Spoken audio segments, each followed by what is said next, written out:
ഈ വീഡിയോയിൽ നമ്മൾ ഡി ആർട്ട് സ്ട്രീംലൈൻസ് മെയിൻഫ്ലി ശിവകുമാറിനെ പരിചയപ്പെടുന്നു. കെ ശിവകുമാർ ഒരു ഇന്ത്യൻ രാഷ്ട്രീയക്കാരനാണ്.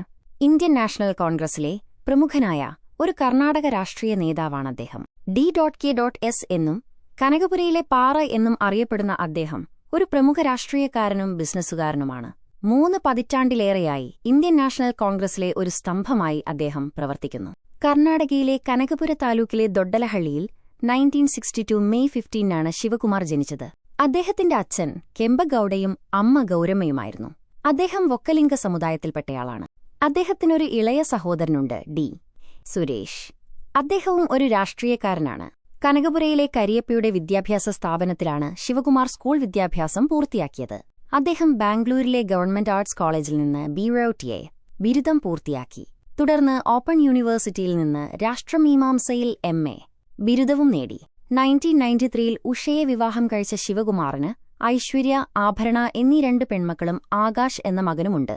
അദ്ദേഹത്തിന്റെ മൂത്ത മകൾ കഫേ കോഫി ഡേ സ്ഥാപകൻ സിദ്ധാർത്ഥയുടെ മകൻ അമർത്യയെയാണ് വിവാഹം കഴിച്ചത്.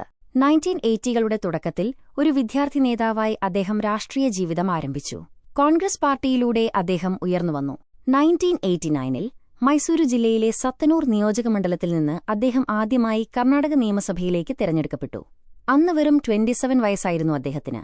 കർണാടകയിലും ഇന്ത്യയിലുടനീളവും കോൺഗ്രസിന്റെ ഏറ്റവും വിശ്വസ്തനായ ട്രബിൾ ഷൂട്ടർ എന്നും ക്രൈസിസ് മാനേജർ എന്നും അദ്ദേഹം അറിയപ്പെടുന്നു.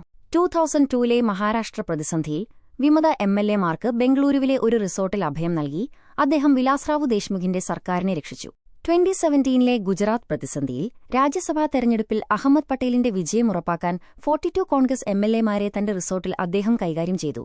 2018ലെ കർണാടക പ്രതിസന്ധിയിൽ BJP അധികാരത്തിൽ വരുന്നത് തടയാൻ കോൺഗ്രസ് JDS സഖ്യസർക്കാരിനെ വേഗത്തിൽ ഒന്നിപ്പിക്കുന്നതിൽ അദ്ദേഹം നിർണായക പങ്കുവഹിച്ചു. അദ്ദേഹത്തിന്റെ ഉയർന്ന രാഷ്ട്രീയ ജീവിതത്തിൽ അഴിമതി, കള്ളപ്പണം വെളുപ്പിക്കൽ തുടങ്ങിയ ആരോപണങ്ങളിൽ അദ്ദേഹം കേന്ദ്ര ഏജൻസികളിൽ നിന്ന് കടുത്ത പരിശോധന നേരിട്ടിട്ടുണ്ട്. ഈ അന്വേഷണങ്ങളും തടവ് ശിക്ഷയും ഉണ്ടായിരുന്നിട്ടും അദ്ദേഹം വലിയ രാഷ്ട്രീയ സ്വാധീനവും പാർട്ടി ഹൈക്കമാൻഡിൽ നിന്നുള്ള ശക്തമായ പിന്തുണയും നിലനിർത്തി. പിന്തുണക്കാർ അദ്ദേഹത്തെ പലപ്പോഴും കനകപുര ബന്ദേ എന്ന് വിളിക്കുന്നു. ഇത് അദ്ദേഹത്തിന്റെ ശക്തമായ തെരഞ്ഞെടുപ്പ് അടിത്തറയും പ്രതിരോധശേഷിയും എടുത്തുകാണിക്കുന്നു. അദ്ദേഹം വഹിച്ച പ്രധാന സ്ഥാനങ്ങൾ: 1989 മുതൽ കർണാടക നിയമസഭാ അംഗം, ജയിൽ, ഹോംഗാർഡ് മന്ത്രി, നഗരവികസന മന്ത്രി, ഊർജ്ജമന്ത്രി.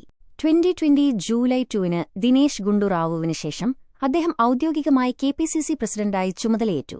2023ലെ തിരഞ്ഞെടുപ്പിൽ കോൺഗ്രസ് പാർട്ടിയുടെ വിജയത്തെ തുടർന്ന് 2023 മെയ് 20 ശിവകുമാർ കർണാടകയുടെ ഉപമുഖ്യമന്ത്രിയായി. 2026 ജൂൺ 3 കെ ശിവകുമാർ കർണാടക മുഖ്യമന്ത്രിയായി. കൂടുതൽ രസകരമായ വീഡിയോകൾക്കായി ഈ ചാനൽ സബ്സ്ക്രൈബ് ചെയ്യുക.